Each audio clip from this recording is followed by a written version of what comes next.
Hello friends, welcome to civil step Himachal. आज के mains current affairs session में हम बात करेंगे बिल्डिंग अ स्किल्ड इंडिया के बारे में। ये हम स्किल इंडिया के बारे में क्यों बात कर रहे हैं, कि इंडिया को स्किल्ड बनाना है, इसके पीछे का कॉन्टेक्स्ट क्या है। दोस्तों, बहुत बार न्यूज़ में भी आपने सुना होगा कि हमारे प्राइम मिनिस्टर जो वो कह चुके हैं कि इंडिया जो है वो human resource capital of the world बन सकता है आने वाले टाइम में। बट वो ह्यूमन रिसोर्स कैपिटल कब बनेगा? जब हम इन ह्यूमन रिसोर्सेज को अच्छी स्किल ट्रेनिंग प्रोवाइड करेंगे, तभी जो है हम human resource capital of the world बन सकते हैं। इसीलिए आज हम जो है इस टॉपिक के बारे में डिस्कस कर रहे हैं। न्यूज़पेपर में कुछ आर्टिकल्स भी रिसेंटली इसके बारे में आए हैं। तो उसका कॉन्टेक्स्ट है, India is one of the youngest in the world. जो हमारे यहाँ एवरेज अभी आप कहना चाहिए एज है, वो कितनी है? 29 ईयर्स। एवरेज इंडियन की एज 29 ईयर्स है, जबकि जापान में वो 48 ईयर्स है, चाइना में 37 ईयर्स है। ये जो हमारी यंग पॉपुलेशन है, ये हमारे पास एक पोटेंशियल है कि इसको हम ह्यूमन रिसोर्स कैपिटल बनाएं, ह्यूमन कैपिटल में कन्वर्ट करें, है ना। और ये ह्यूमन कैपिटल दुनिया भर को अपनी सर्विसेज प्रोवाइड कर सकता है। लेकिन प्रॉब्लम क्या है? प्रॉब्लम ये है कि हम हर साल अराउंड 1.25 करोड़ यानी कि 1.2 करोड़, 12 मिलियन का मतलब होता है 1 करोड़ 20 लाख लोग जो है अपनी वर्क फोर्स में ऐड करते हैं। लेकिन उसमें से सिर्फ 4% ही लोग ऐसे होते हैं जिन्होंने कोई फॉर्मल ट्रेनिंग जो है वो ली होती है। फॉर्मल ट्रेनिंग का मतलब कि किसी इंस्टीट्यूट से फॉर्मली कोई कोर्स उन्होंने किया हुआ है, कोई ऐसी ट्रेनिंग उनके पास है। सिर्फ 4% लोग ऐसे होते हैं। अब ऐसे सिनेरियो में हम human resource capital of the world कैसे बनेंगे, ये है इसका कॉन्टेक्स्ट।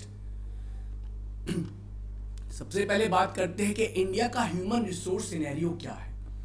तो प्रेजेंटली अगर आप देखें तो अराउंड 34% ऑफ द पॉपुलेशन जो है हमारी, अराउंड 46 करोड़ लोग हैं जो कि 19 ईयर्स से कम है, और 56% पॉपुलेशन ऐसी है जो कि 20 से 59 ईयर्स के बीच में है। यानी कि अभी हमारे पास बहुत बड़ा पोटेंशियल ऐसा है जो कि आने वाले टाइम में जिसको हम एक्सप्लॉइट कर सकते हैं और ह्यूमन रिसोर्स कैपिटल जो है इंडिया को बना सकते हैं।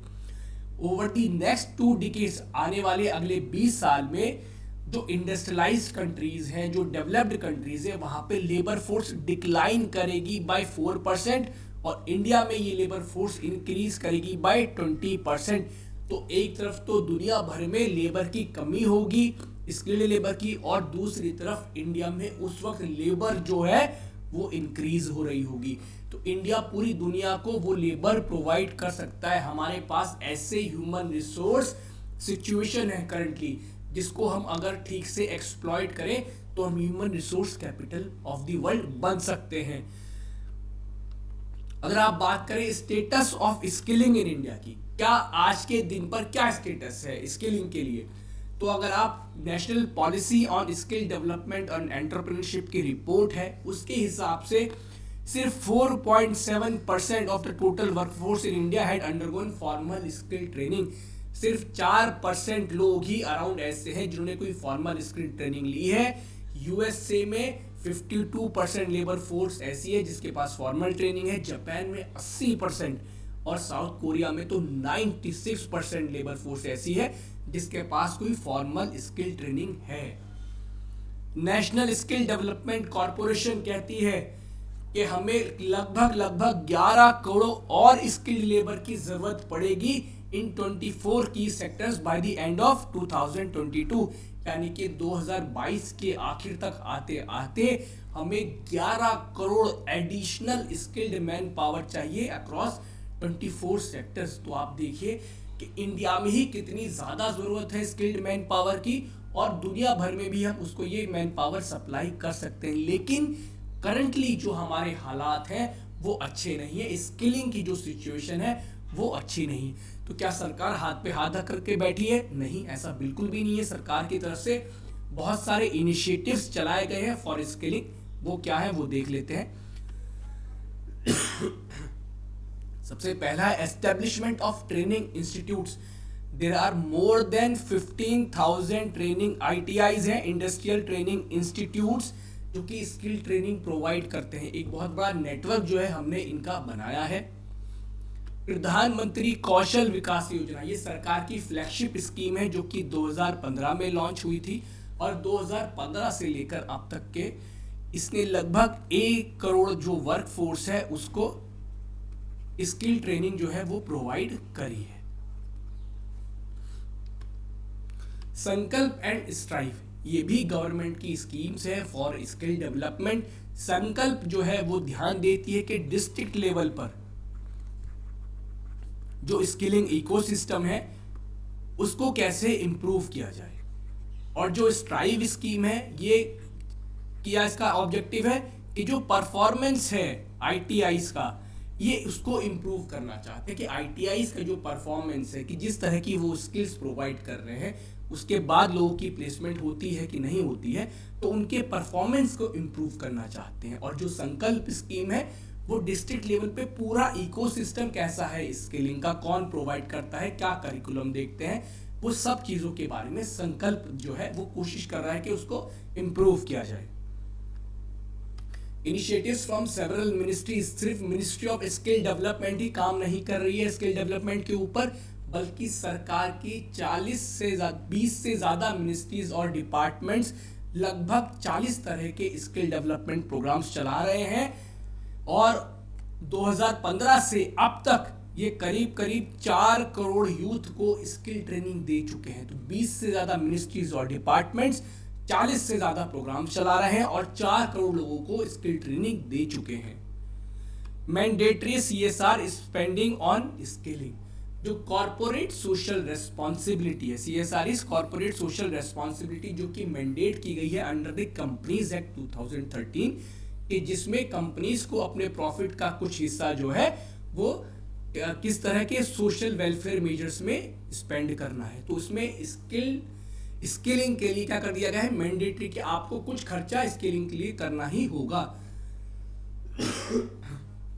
लेकिन इसमें जो मेन बेनिफिट है वो कौन से स्टेट्स को हो रहा है, वो हो रहा है गुजरात को, महाराष्ट्र को, तमिलनाडु को, जहाँ पे ऑलरेडी काफ़ी इंडस्ट्रीज हैं। तो ये इंडस्ट्रीज क्या कर रही हैं कि अपने ही आसपास के लोगों को ट्रेनिंग दे रही हैं, बजाय इसके कि जहाँ पर स्किलिंग की काफ़ी कमी है, यूपी, बिहार, राजस्थान, ऐसे स्टेट्स में जो है इन सीएसआर इनिशिएटिव्स का फ़ायदा नहीं मिल पा रहा है ना। मेजर बेनिफिशियरीज ऑलरेडी जो इंडस्ट्रियलाइज्ड स्टेट्स है हमारे, वहाँ पर इसका फ़ायदा मिल रहा है।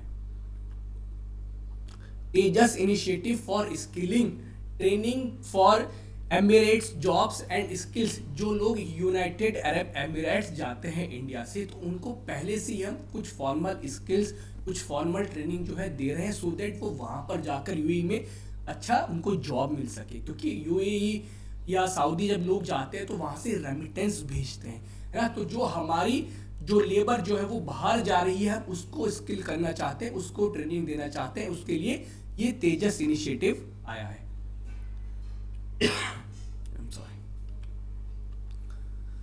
क्या एग्जिस्टिंग चैलेंजेस है, क्यों हम जो है तेजी से स्किल नहीं कर पा रहे हैं लोगों को, तो उसके पीछे 4 मेजर चैलेंजेस है। सबसे पहला है लैक ऑफ बेसिक एजुकेशन। जो ड्रॉप आउट रेट है इंडिया में स्कूल्स में, कॉलेजेस में, वो बहुत ज़्यादा, और मैक्सिमम ड्रॉप आउट मतलब कि बच्चे जो है एजुकेशन को छोड़कर मैक्सिमम कहाँ पर जाते हैं, जब वो अपर प्राइमरी में होते हैं या फिर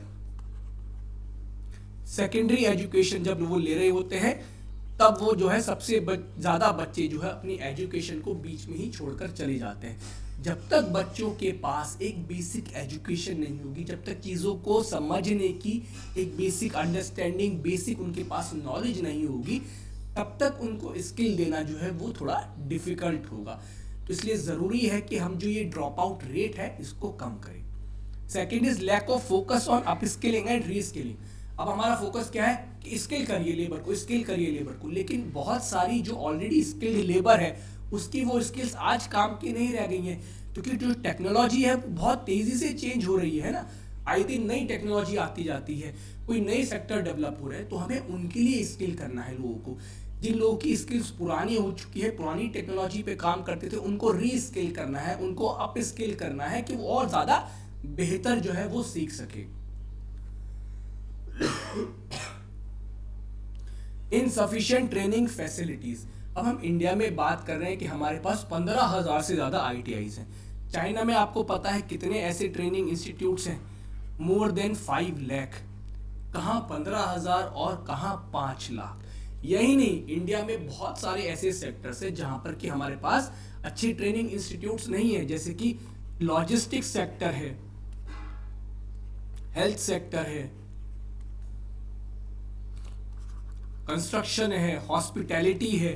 ये बहुत सारे ऐसे सेक्टर हैं जो कि लेबर इंटेंसिव है, जहाँ पे लेबर की ज़्यादा ज़रूरत पड़ती है, जहाँ पर ज़्यादा एम्प्लॉयमेंट अपॉर्चुनिटीज़ है। लेकिन इसके बावजूद भी इन सेक्टर्स में हमारे पास अच्छे ट्रेनिंग सेंटर्स, अच्छे ट्रेनिंग इंस्टीट्यूट जो है वो नहीं है। कोविड-19 पैंडेमिक, इस पैंडेमिक की वजह से भी बहुत ज़्यादा नुकसान हुआ है। बहुत सारे ट्रेनिंग इंस्टीट्यूट जो हैं वो बंद हो गए। खासकर जो प्राइवेट सेक्टर्स चला रहे थे उन्होंने अपने ट्रेनिंग इंस्टीट्यूट्स बंद कर दिए, क्योंकि 2 साल तक उनको बंद रखना पड़ा। इसकी वजह से जो ऑलरेडी हमारे पास एक लिमिटेड इंफ्रास्ट्रक्चर था उसमें भी जो है वो सेंध लग गई है, वो भी जो है कहना चाहिए कम हो गया है। तो उसकी वजह से आगे चल करके ट्रेनिंग देना हमारे लिए डिफिकल्ट होगा। तो ये हमारे सामने आज के दिन पर एग्जिस्टिंग चैलेंजेस है फॉर स्किलिंग इंडियन वर्कफोर्स। अब हमें क्या करना चाहिए, वे फॉरवर्ड क्या होना चाहिए। सबसे पहली चीज क्या है कि जो हमारी प्रॉब्लम है ड्रॉप आउट की, हमें उसको कम करना है। सरकार को ये ध्यान देना है कि बच्चे जो है अपर प्राइमरी और सेकेंडरी एजुकेशन को ना छोड़ें, वो अपनी जो बेसिक एजुकेशन है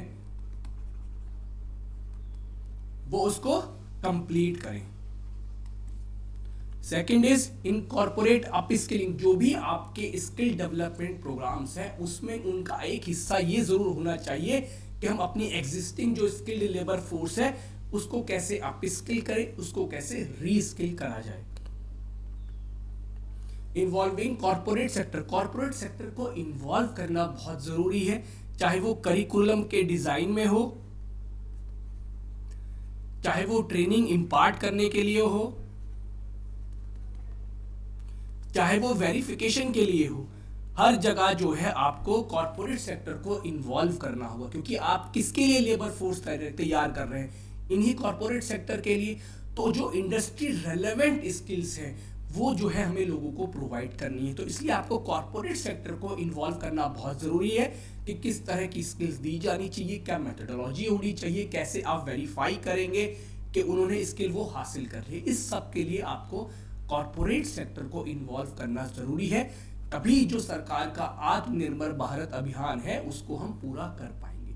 तो ये चीज़ें जो है आगे चल करके हमें करनी पड़ेंगी। Thank you so much friends. Next lecture में फिर से एक करंट अफेयर टॉपिक के साथ मिलेंगे। Thank you.